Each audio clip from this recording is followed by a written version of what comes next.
皆様こんにちは。このチャンネルはバンドメイドの一応名手がいろいろ個人的な意見や感想をつぶやいていくチャンネルです。今回は2024年5月10日にゼップ羽田で開催されましたメイドの日のお給仕 The Day of Maid 2024に帰宅してまいりましたので、その模様をレポートさせていただきたいと思います。前回がアコースティックお給仕、その前が天才アニバーサリーツアー番外編でしたので、新章開幕としては今回がある意味ノーマルパターンとしての初のお給仕となるのかなと感じました。しかも先週がインキュバスさんのスペシャルゲストでしたので、その前のアコースティックお給仕から見ると2回連続であまり叫んだり歌ったり手を挙げたり踊りまくったりできなかったので、そのエネルギーが今回全て注ぎ込めるかと思い、そういう意味でも楽しみとなっていました。メイドの日ということで事前に仕事は休みを取って2021年に買った The Day of Maid の T シャツを着て、いつも通り当日会社へ通勤するサラリーマンと一緒に移動を開始します。さすがにサイちゃんも落ち着いたのか、あーちゃんが張り切っているのか、なんと晴れてます。しかも快晴です。雨じゃないのは昨年のダイヤモンドホール以来、晴れという意味では昨年10月の小樽ゴールドストーン以来となりますね。なんかお給仕今日で合ってたよねって感じです。でもまあ今日であることを確認し、いつも通り新大阪から新幹線で品川まで向かいまして、先週はサイちゃんのあまりの荒ぶりのために行けなかった品川駅前のツバメグリルでツバメ風ハンブルグステーキランチをいただきました。期待通りの美味しさでした。お腹も満たせたので品川から京急で天空橋に向かいます。京急って何に乗ったらいいのか難しいですね。時刻表を見てもわからないのでネットで確認して列車に乗り込みました。途中の蒲田は私が勤めていた会社の東京の拠点でもあるので、東京出張で一番訪問したところで懐かしいです。ホテルもいつも泊まっていた蒲田のアパホテルを取りました。それで天空橋に12時半頃に着きまして、今回は物販で買いたいものがたくさんありましたので、そのままゼップ羽田へ向かい物販に並びます。すでに100人以上並んでましたね。私の後にもどんどん列ができて、最終的には300人以上の列になっていたと思います。事前にお名手様先行でしか買えないメイドの日 T シャツと間違って買ってしまった赤い方のメイドの日 T シャツとタオルとラババンと、なんといっても楽しみなスペシャルくじを10枚購入しました。今回のくじはついに自分で引くくじになりましたので気合が入ります。念を込めて引いた結果、なんといつも通りの缶バッジ2のステッカー8位でした。スペシャルとは。でも新しいステッカーと缶バッジだったのでよしとします。物販買ったので一旦蒲田に取ったホテルにチェックインして荷物を置きます。今回もニッシーさんの記念撮影があるので、購入した The Day of Maid 2024の T シャツに着替えてすぐにゼップ羽田へ戻ります。いろいろなお名所様たちと挨拶をしたりしましたが、以前から何度もお給仕で見かけていたイケメンイタリア人青年と結構長時間話すことができまして、個人的にはなんか嬉しかったです。それでゼップ羽田は私は初めてだったのですが、羽田空港のすぐ横にあるわけで、なかなか味わい深い立地です。晴天だったこともあり、すごい良い景色でしたし、足湯に入れるところで飛行機の発着を見たりできましたね。それで物販列がまだ途切れてませんでしたので、30分遅れで記念撮影となりました。今回も人が多かったですね。会場前を埋め尽くす人たちを見ると、海外名所も多かったですが、日本人の若いお嬢様が増えたような気がしました。メイド衣装を着られている方もたくさんいらっしゃいましたしね。ファン層が広がっているようで、これは良い傾向かと思いました。それでいよいよ入場待ちとなるわけですが、今回の私のチケットはお名手様先行で申し込んだのに A1262 番とお名手様が増えていることを実感し、嬉しいような悲しいような感覚になりました。ですので会場に入るともうすでに人で埋め尽くされています。選択できる余地は少なかったのですが、 PA の柵の前ど真ん中に位置取りました。PA の横は席があり、すでにほとんど着席されてましたが、PA の後ろには席がありませんので、ど真ん中だと最高列となります。後ろに誰もいないので、心置きなくジャンプしたり手を挙げたりできます。ステージは下の方はほぼ見えず、ミンチョとミサさんは多分見えない感じですが、PA 前ということで音のバランスはいいだろうなと、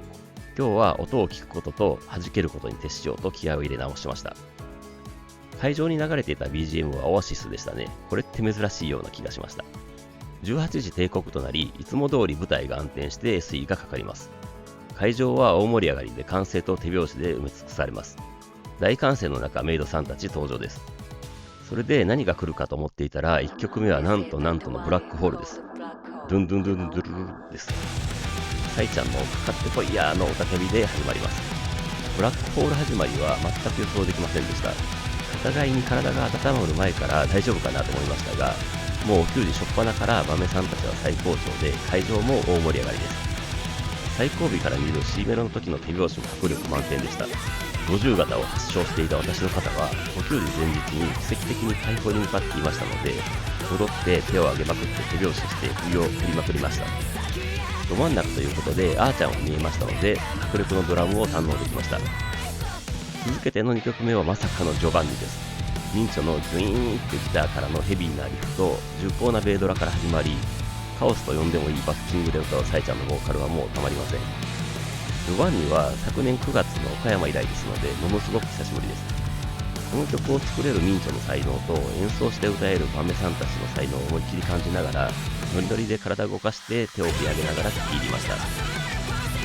3曲目はバランスでした。これも昨年9月の金沢以来です。この曲はリズムが変態なので乗るのが難しいのですが、とりあえず体を動かしておけばなんとかなるだろうと感じでおいおい叫びながら踊りました。サイちゃんの高音ボーカルも痺れましたし、みんなでおーおーおーおーおーって歌うところは気持ちよかったですね。でも本当に変態リズムで、あーちゃんもミサさんももちろんミンチョのコアタさんもよく演奏できるなって感じでした。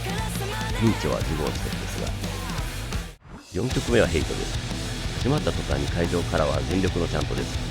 ヘイトはここ最近ではほぼ定番曲な感じになってましたので、会場のノリも揃っていて熟成された感じになってましたね。2メロは手拍子の中、サイちゃんの味わい深い歌詞が響きます。今回はギターバトルなしバージョンでしたね。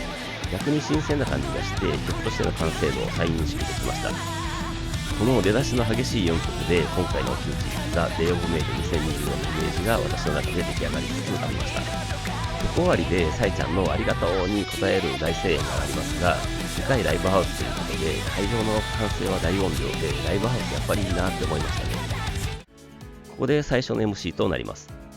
いつも通り小鳩さんのお帰りなさいませご主人様お嬢様やってまいりましたポーメイドの日ザ・デイ・オブ・メイドバンドメイドですポーの叫びで始まります。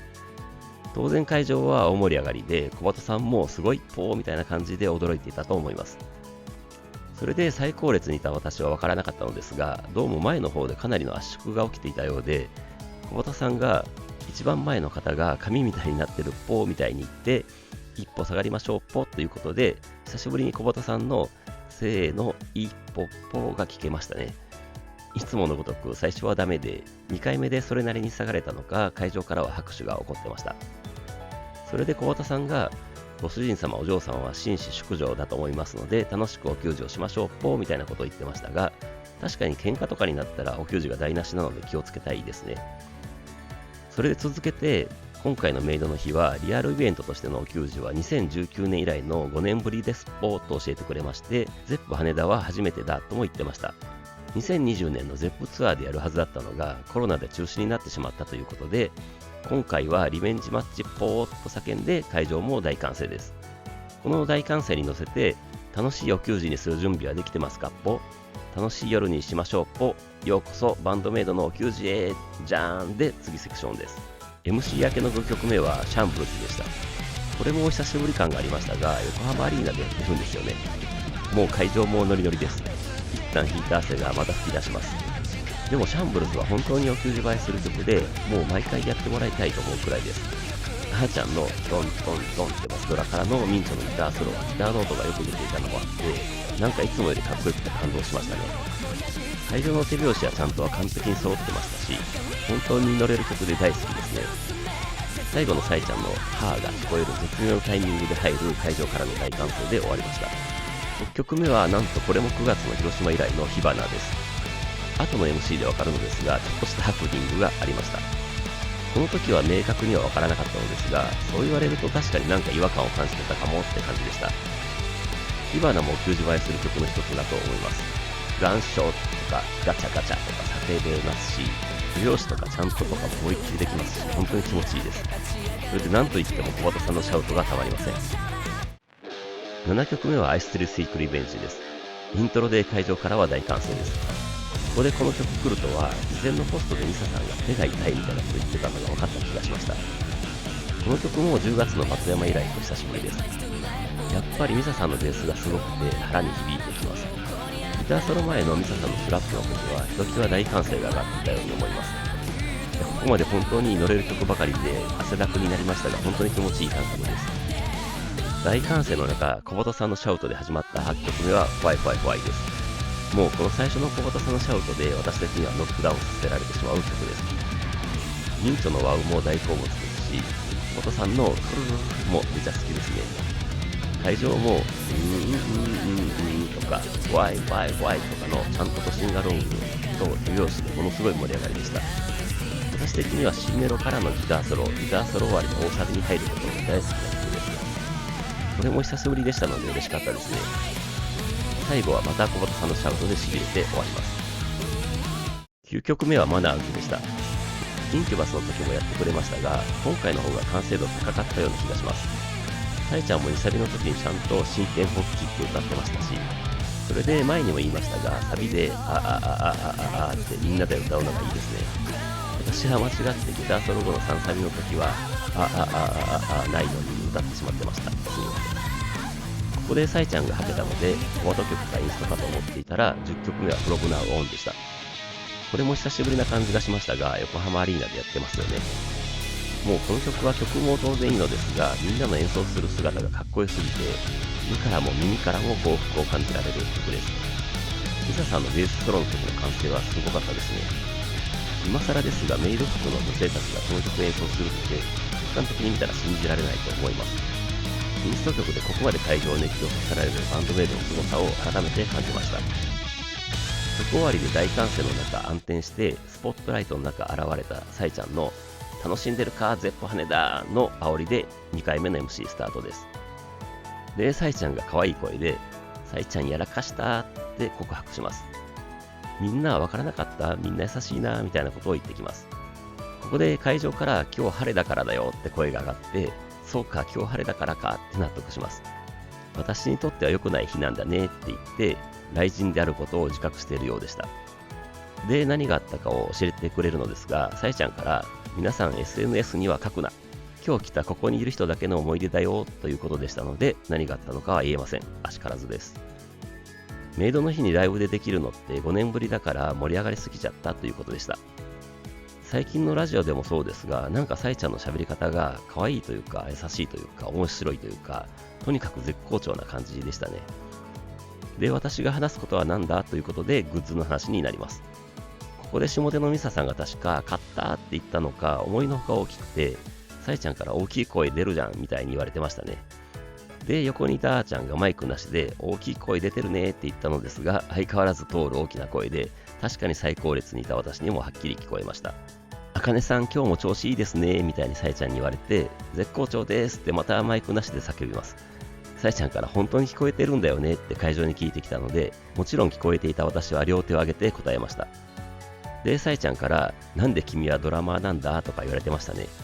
ここで小本さんからあーちゃん今日は声の調子が悪いのって言ってたっていうのですが、サイちゃんからこれで声の調子悪いのって驚かれて、あーちゃんがうがいしたからってあーちゃんらしいボケが返ってきます。それで話すこといっぱいある、グッズのこと話したいんだけどみたいになります。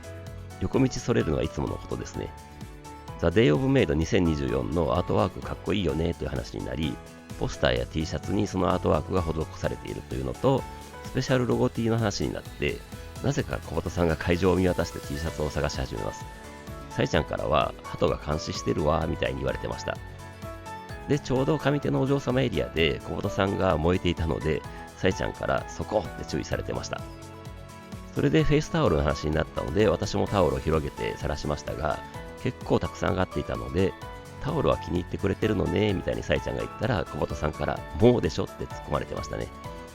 オリジナルデニムのレザーパッチのデザインを引き伸ばしてフェイスタオルのデザインに使いましたとのことで、どんどん使ってこの素敵なタオルは何なんですかって聞かれたら、バンドメイドと言いましてみたいに宣伝してくれということでしたので、そうしたいと思います。それでオリジナルデニムの話になって、会場の外に展示しているのでチェックしてねということでしたね。あとマグカップの話になって、小本さんがビールでもいいっぽって言ったら、すかさずサイちゃんからビールとかって否定されて、ビールは違ったみたいですっぽ、ごめんなさい、焼酎にしときますっぽみたいにすぐ訂正させられてましたね。いつもの感じです。で、小本さんは話を終わらそうとするのですが、サイちゃんは悪乗りして、ビールだと喉越しが悪いし、やっぱり焼酎かなとか言ってきます。で、粘るサイちゃんを小畑さんが無理やり次に行かせて、スペシャルくじの話になります。会場からは皮肉で、ステッカー当たったみたいな声が上がるのですが、サイちゃんは当たりだね、スペシャルくじは外れはないからって言ってきます。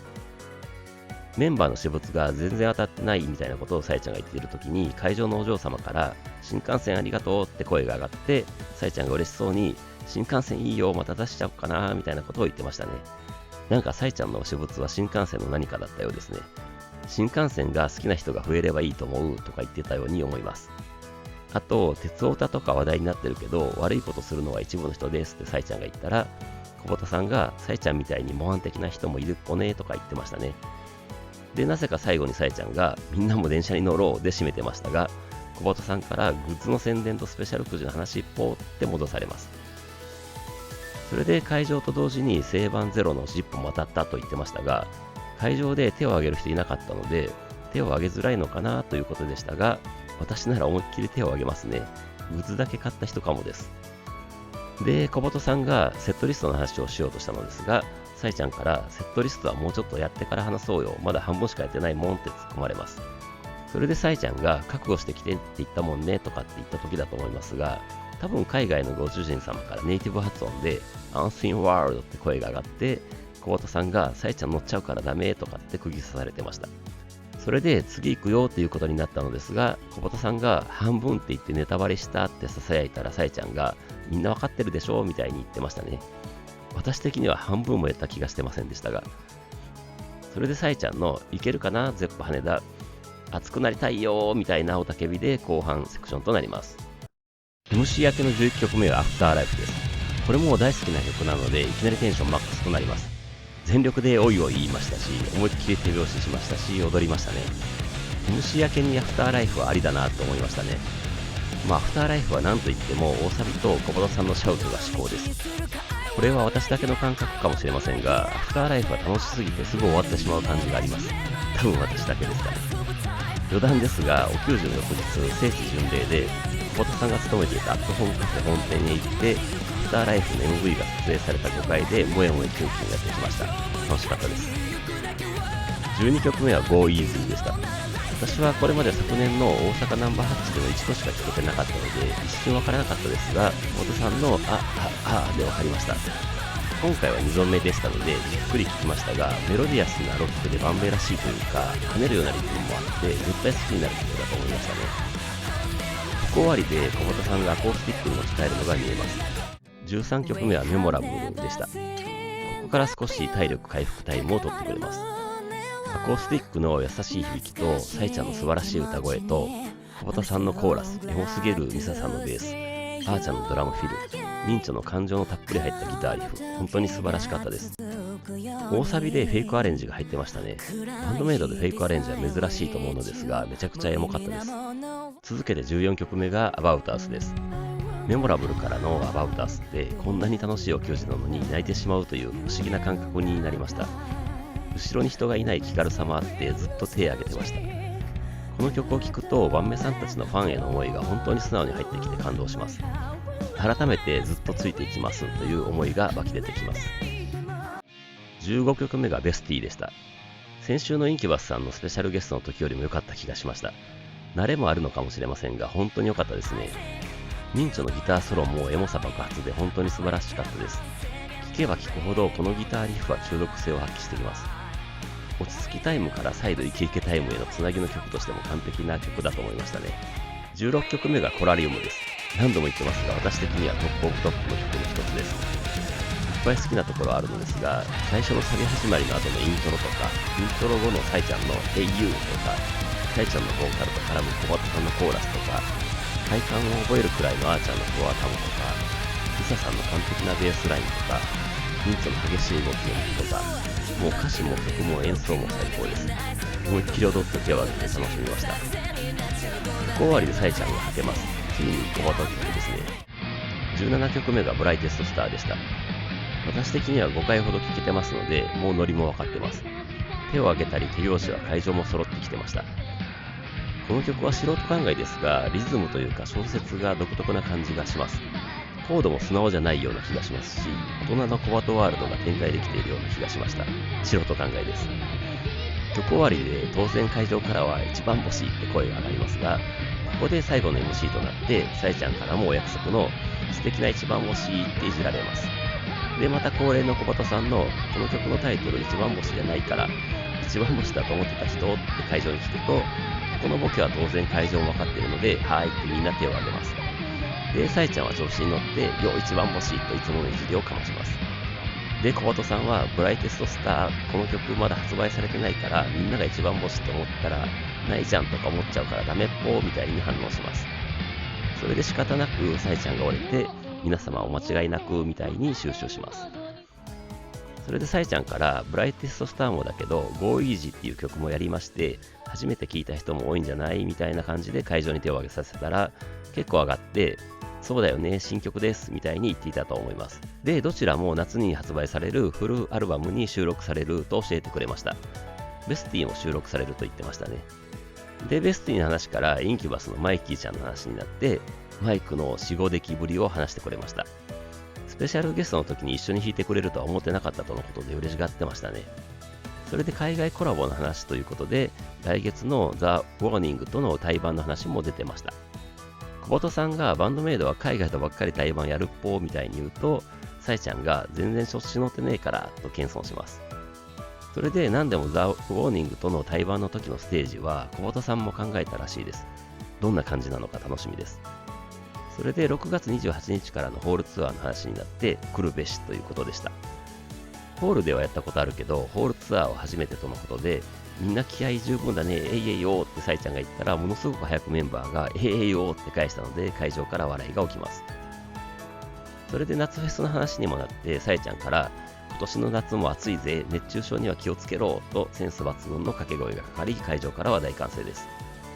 小鳩さんからロラパルーザの時にって話しそうになってさえちゃんからそれはアコースティックを救助に来た人だけに特別に話したことだからって釘を刺されて小鳩さんは熱中症には気をつけましょうポーって感じでごまかします。で夏フェスが終わったらアルバムが発売されるということでしたがまだ発売日は決まってないとのことでした。小鳩さんがミンチョにアルバムのことを聞いたらなぜかさえちゃんが絶賛制作中ですと言ってそれに被せるようにミンチョがミンチョ節で絶賛制作中ですと言ってまた会場が笑いに包まれます。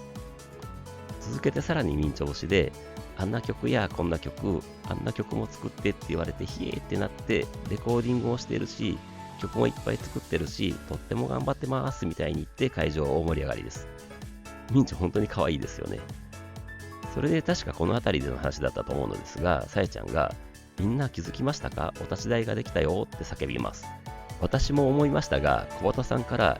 今までもあったじゃんとお思いの方いると思いますが綺麗になったっぽみたいに教えてくれるのですがさえちゃんから綺麗違うオリジナルで作ったんだよって怒られます。今までは簡易的なものだったらしいです。お立ち台は残念ながら私の位置からは全く見えなかったのですがバンドメイドと書かれているらしくやっと作れたとのことでした。ここで会場からなぜか販売してみたいな声が上がって家にこれいるのみたいにびっくりされます。でさえちゃんからこれ結構するよ自分で作った方が安いよみたいに言ってくれます。それで小鳩さんがこうしてちゃんとしたって言ってしまってまたさえちゃんからちゃんとしたとかって突っ込まれてしまいます。もう鉄板ですね。で言い直して11年目にしてオリジナルのお立ち台ができたということはこれからもまだまだバンドメイドはライブをやるってことだってさえちゃんが叫んで会場は大歓声です。小鳩さんもたくさんお給仕しないと元が取れないポーって言ったらさえちゃんからメイドさんそんなこと言わなくていいよとか言われてしまいます。一応さえちゃんもメイドさんだとは思うのですがそれでなぜかここでミサちゃん喋ったみたいな話になってベースのミサですって挨拶したらもうミサさんを話すだけで会場は大盛り上がりとなります。それでビールがなくなったようで多分あーちゃんか誰かがビールを取りに行ったらまたさえちゃんがメイドって便利だなとか言っちゃいます。さえちゃんも一応メイドだと思うのですがそれでミサさんがそのお立ち台に乗って会場からのミサコールの中でビールを一気飲みして飲み干した缶を頭の上に乗せたのですが私のところからも飲み口が下になっているのが見えたので大丈夫かなと思っていたらやっぱりちょっとビールが髪の毛についたようでさえちゃんからミサちゃんは少しビール臭しますみたいに言われます。どうもこのビールの空き缶を会場の人に渡してたみたいでお宝ですよね。それでさえちゃんからミサさんに今日のセットリストどうですかって聞かれて負けないように頑張ってますみたいに答えてました。で、確かミンチョだったかが、セットリストとても大変ですみたいに言ったら、サイちゃんからクレームですかって言われてしまいます。で、あーちゃんが1曲目ブラックホールはちょっとって言ったら、小畑さんから、こちらもクレームですっぽーってサイちゃんに告げ口します。で、サイちゃんは聞こえませんみたいに突っぱねます。で、会場にとても良かったよねみたいに聞いてくるので、当然会場からはイエーって声が上がります。で、サイちゃんがほれ見たことかみたいに言ったら、あーちゃんからありがとう成長できるみたいにポジティブな声が上がって、バンドメイドはまだまだ進化するという話になりました。本当にすごいですね。それで確かここだったと思いますが、突然サイちゃんが多分台本にない話を始めます。ゲネの時に遊んでたあれやりたい、みんなに聞いてほしいんだよみたいに言い始めます。小鳩さんは今やるっぽって驚きますが、サイちゃんは気にせず、みんな差を持ってみたいに言ってみんなにギターを持たせます。それであーちゃんもドラムのところに行こうとしたら、サイちゃんからあなたはいいのよみたいに言われて、サイちゃんから This is due to what is called a black hole you know って言ってみみたいに言われて、あーちゃんが真似するのですが、全然言えなくて会場は爆笑です。それでどうもブラックホールの最初のところの小鳩さんのドゥンドゥンドゥンドゥンドゥルルをだんだん重ねて重くしていくという遊びをしていたらしいです。で、あーちゃんは This is due to what is called a black hole you know を言ってとサイちゃんが言っていて、3回言えるよみたいにサイちゃんが言ったら、さすがはーちゃんです。その英語を言うのではなく、楽器の音を言うのと勘違いして、ドゥンドゥンドゥンドゥンドゥルルルって言ってしまいます。もうメンバーも会場も爆笑です。で、気を取り直して、まず小鳩さんだけで、ドゥンドゥンドゥンドゥルルルをやります。かっこいいですね。それで次はミンチョも入れて、ドゥンドゥンドゥンドゥルルルです。かなりヘビーになります。それで次はミサさんが入るわけですが、ここでサイちゃんが眼蓄ある言葉を発します。ここからバンドメイドらしくなくなるよーです。小鳩さんも他のバンドメタルみたいになるっぽよみたいに言ってました。それでミサさんのベースも加わってのドゥンドゥンドゥンドゥルルとなるわけですが、確かに完全なメタルです。最後はあーちゃんドラムまで入ってのドゥンドゥンドゥンドゥルルをやってくれました。もう海外のメタルバンドの曲と言ってもいい感じです。で、ここでサイちゃんのここからバンドメイドらしくなくなるようの意味がわかります。バンドメイドとしてはメタルにならないように微妙なところで気を使って楽曲を作成しているということですよね。だからヘビーな感じを出したいけど、これ以上やるとバンドメイドじゃなくなるという、ものすごいバランスでの曲作りをしているということ。いや、曲作りへのこだわりがこんなところで見えるとは驚きです。なんか感動してしまいました。それで、そんなこちらの思いには関係なく、なんかミンチョが途中で暴れ出して、ミサさんのところに行ったり、サイちゃんにぶつかったりして、ごめんなさいとか言いつつ、サイちゃんに泣きついて、イチャイチャしたりします。いつもの真面目でおしとやかな感じのミンチョとのギャップが面白くて、ミンチョ単体でギャップを表現してくれているのもすごいなと改めて思いました。あーちゃんもみんなついてこれてるって心配してくれてました。いや、いつも通りの自由さです。このギャップがバンドメイドですよね。最後にサイちゃんからもバンドメイドらしさというのは良いバランスでできていますって言ってましたね。すごすぎます。それでミンチョからのいつものやっちゃってとか、サイちゃんからのここから取り返していこうぜということでおまじないタイムへ突入します。小鳩さんがお立ち台に立って小鳩のおまじないタイムと叫んで会場は大歓声となります。すると他のメンバーも終わったって感じで後ろではしゃぎ始めます。小鳩さんは女子高生の休憩時間かみたいなこと言ってましたね。確かにそんな感じでした。で、改めて同じナイタイムになりますが、2月22日からやってないっぽねということで、気合を入れないとということでした。で、前振りはなく、萌え萌えと小鳩さんが叫んで、会場からは大音量の萌え萌えが帰ります。でも、後ろの休憩中の女子高生たちが騒ぐので、中断してしまいます。でも、なんとか続けて、萌え萌えキュンキュンやりますが、どうしても後ろが気になる感じになってしまいます。でも小鳩さんはめげずに萌え萌えキュンキュンやって、いつものお嬢様だけの萌え萌えをやると、かなりの音量で可愛い萌え萌えが返ってきたので、会場からもおーっと簡単な声が上がって拍手が起こります。で、ご主人様も負けてられないっぽねということで、萌え萌えキュンキュン、バーンねーとかやってると、小鳩さんがドゥンドゥンドゥンドゥルルって言い始めて、会場もドゥンドゥンドゥンドゥルルって言うというカオスです。小鳩さんのアドリブの才能を改めて感じました。サイちゃんから思い出し笑いしちゃうからやめろとか言われてしまいます。でも小畑さんはさらに続けてドゥンドゥンドゥンドゥルルを繰り返します。サイちゃんからかわいそうこんなことに付き合わされてとか言われて、やっと戻ってバーンねとかメイドの日とかやって、最後はズッキュンバッキュンドッキュンでまたドゥンドゥンドゥンドゥルルで、これは全く予想できずで笑ってしまいました。それで萌え萌えキューンじゃーんでサイちゃんのラストスパートいけるかの煽りで最終セクションに入ります。最終セクション最初の18曲目がアンリッシュでした。もう会場はノリノリです。最初の I'm lose my mind のところをみんなで叫ぶの良かったです。ちゃんとも全力で久しぶりにだんだんビリだんだん叫びましたし、C メロの手拍子は大きかったですし、ギターソロの時は大声援上がってましたね。しかしMC から一気にして一気にこのテンションに持っていける演奏力、歌唱力は今更ながらすごいと思いました。19曲目が HGK です。私的にはオタル以来です。大好きなのになかなか聴けない曲なので嬉しかったですね。この曲はやっぱりミンチョのギターですね。とにかくリズムもギターソロもその他のつなぎとかの部分も大好きです。C メロで会場の手拍子と一緒に盛り上がっていくところはもうしびれます。20曲目がインフルエンサーです。これも私的にはトップオブトップの曲の一つですが、あまりやってくれないので聴けて嬉しかったです。なんといってもコード進行が私的には大好物な感じですし、ベースソロもギターソロもあーちゃんのドラムも小本さんのコーラスもシャウトもサイちゃんのボーカルもラップももう言うことはありません。21曲目がマギーです。ついに思いっきり飛び跳ねられる曲が来ました。後半で体力的にはきつかったですが、やっと来たという思いもあり、サイちゃんのジャンプジャンプジャンプの歌詞とともに飛び跳ねました。言ってなかったですが、当然この曲もニューアルバム収録ですよね。この曲はなんかサイちゃんが気持ちよさそうに歌ってるのが良きです。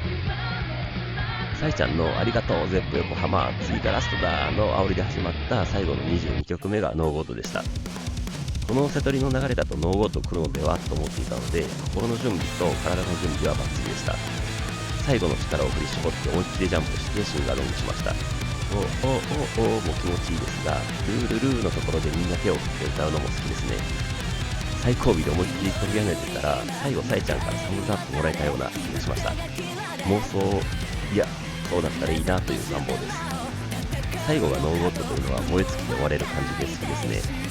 最後サイちゃんのありがとうメイドの日と小本さんのそれではいってらっしゃいませご主人様お嬢様バンドメイドでしたでザ・デイ・オブ・メイド2024は幕を閉じました。い